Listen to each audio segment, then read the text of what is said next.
Hey there, I'm Courtney Edens. I am an MBA candidate at the University of Denver, and I'm in the marketing concentration. I just wrapped up a panel at South by Southwest 2023 called Case Study in Sync Advertising. This was a panel focused on the intersection of music and advertising via licensing tracks for advertising. So Toyota Tundra commercials and things like that. The panel consisted of one moderator and three different panelists, all that are music supervisors or work in this field, have been music supervisors, but now work on the label side, licensing the music out to music supervisors and or on the brand side. So really interesting panel today with Mike Boris, the music supervisor at Jaded Melody, Doug Darnell, he was the moderator. He was the senior creative director of advertising markets at peermusic. Kristen Hosack, who's the VP of creative sync licensing for advertising at Capitol Music Group and Motown Records out of LA. And the last panelist was Kayla Monetta, who's the director of new business at Squeakeclean. And again, all of these folks, day in and day out, are pushing forward music licensing agreements and briefs and strategies for advertisers. So they walked through the process from soup to nuts, really, of how this gets done. They referred to the process as the Gauntlet, which I think tells you quite a bit about what this job is like. My biggest takeaway from going through the Gauntlet is that it can take a year or more for one song to get licensed for one spot. Um, that was that was interesting, but also not surprising. I've personally worked on music licensing as a brand licensing albums to press on vinyl before, and there have been deals that I worked on that took that long. So in some ways it's shocking because it's just one song, not a whole album, but in others, like it just kind of depends on the song and the rights owners, which in the music industry is extremely complex.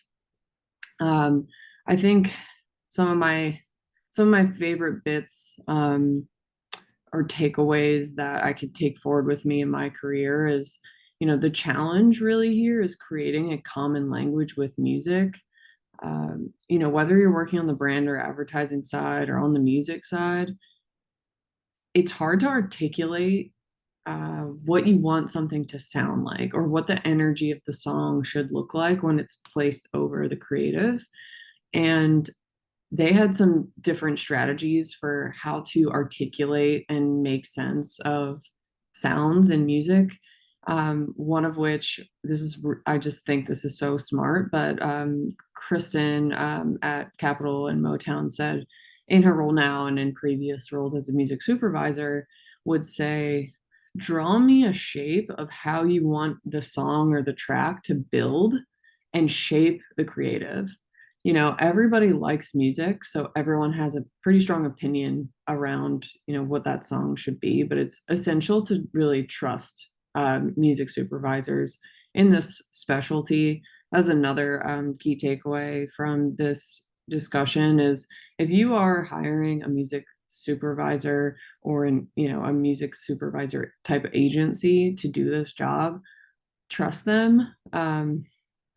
And then another interesting takeaway here is sometimes a lot of like video editors will just, as they're editing a spot, it doesn't even have to be a big brand. It can be a small brand and they're working with a contractor who, filmed a quick product video and they go ahead and they put a Rolling Stone song over the product video because it's in their recently played songs and they're just going, they're cutting the video based on that song. That can be extremely challenging because then when the client gets really excited about that song and they realize how much money it costs to license a Rolling Stone track, it can be really hard to unwind that. So it's extremely important for music supervisors to be part of the creative conversation from the jump if it's possible. Sometimes obviously it's not, and you weren't thinking that it was going to turn into a video. Maybe you thought it was going to be static creative, right? So not always possible, but whenever possible, bring them in early on. They kind of think of themselves as like the agency comes to them, then they, as music supervisors, go through their network and they're like, I'm thinking about like these 10 tracks, here are all my friends that like work across the industry. What do you guys think about these tracks? What do you know about rights ownership for this Carole King song or what have you? And then they collect feedback. And before they go back to the client, whether that's a brand or an agency, and pitch songs, they know pretty clearly, a hopefully they have received a budget by then, so they know if a track is going to be in budget or not in budget, like a rough estimate.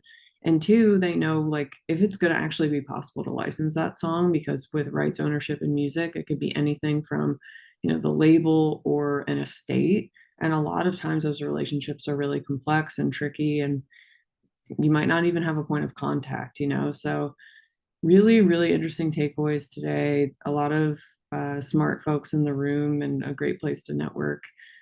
Obviously, I work, as I mentioned, I work in marketing and advertising in e-commerce specifically, but this is something I think about a lot when we're creating product videos or what have you, even if they're just living on YouTube.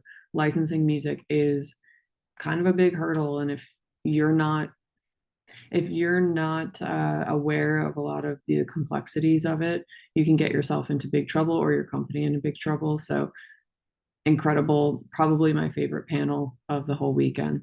Thanks for listening.